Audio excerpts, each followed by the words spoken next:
Hey guys, welcome to Contest Prep University. I'm Joe Klemczewski with Adam Atkinson, and we're going to start a new series today titled The Truth About Reverse Dieting. And I would have to say, Adam, this is one of those landmark concepts that really changed the industry and very unintentionally. You probably remember the time 15, 20 years ago, I wrote a series of articles about the phases of dieting, including metabolic building, probably more than 20 years ago. And even though my intent at the time was to get people to realize they should be ready early for a contest so we can increase calorie intake up to that point, it became part of something else. It became part of the reverse dieting culture, which is simply to say, don't eat like an asshole after your show. Don't gain 30 pounds in 3 days. Like, let's take this very sequentially. And there have become some controversial points to that, or people applying in different ways. So we're gonna just kind of pick it all apart today. So with your massive client load, all kinds of clients from general population, weight loss clients to Olympia competitors, when you get to that point where you say, okay, we need to start curtailing our loss, we need to start increasing calories, what different applications are you explaining that for, and how do you take them through that process? Yeah, first, I warn people this is probably one of the hardest things you'll do. Now the show is over. I usually have them try to schedule something to look forward to, or maybe they want to look good still at a certain event. So explain how hard this process is. You've been grinding for a show, you're tired. Also set them up for success. So I actually, when my clients get their show day foods, they have their reverse diet macros and how much cardio they're to do until their next check-in. Usually do a pretty quick check-in turnaround for competitors because those first few days are very tough and they might be hard on themselves because they overate. So explaining that aspect, and then also letting them know that it will be different for each person. I do like to incorporate free meals, but not everyone's going to be in that position right away. So what they see one of my clients doing versus another doesn't mean I dislike them, that they're not getting free meals. It just means their met rate's not quite ready for that.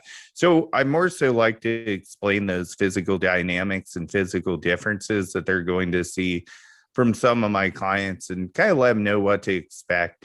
If there's somebody who gains weight easily, we're probably going to be pretty strict in the reverse for a good 6 to 8 weeks before we really implement freedom, especially if they didn't reach a reverse dieting phase before the show.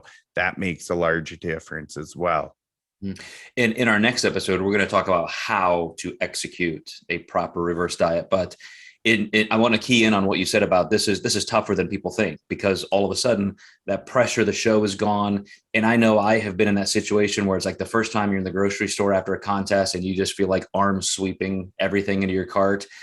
And it can be dangerous. I mean, I've seen people go through physical trauma because they just couldn't control themselves. And so you're very key distinction there, that somebody after a show who's been really depleted could approach this very differently or have different impact points than somebody who's already been metabolically building and they hit the contest already eating off-season levels of food. I mean, I've got people who are there, like they're almost eating more than they could in a normal situation because of that upward metabolic pressure of increasing food incrementally. So, maybe tell us a bad story, like give us a warning, like what could go wrong if you're not very careful about this? Yeah, I think people find lack of success and they want to do something that makes them successful. So I've had people fail at their reverse in week 1 or 2, and they said, "Oh, I'm going to try intuitive eating because I can do that." I mean, who can't? We intuitively eat our whole life until we start a diet, and now your cues are completely off and they gain, 60, 80, 100 pounds, or they switch coaches and they make them gain 80 or 100 pounds back. Yeah. There's a controversy we'll talk about later in the series, but just as a summary in putting a definition on reverse dieting, I'm gonna go back to something you said, Adam, which is the very intentional approach. Here is our game plan. This was the photo shoot. This was the sporting event. This was the physique sport contest that we were shooting for. All of the pressure was applied toward that event. Now it's over, but we still have to manage this process on the way back up. And so there has to be some intent. And we will get into some of the methodology where I think you and I may differ with other people in our industry.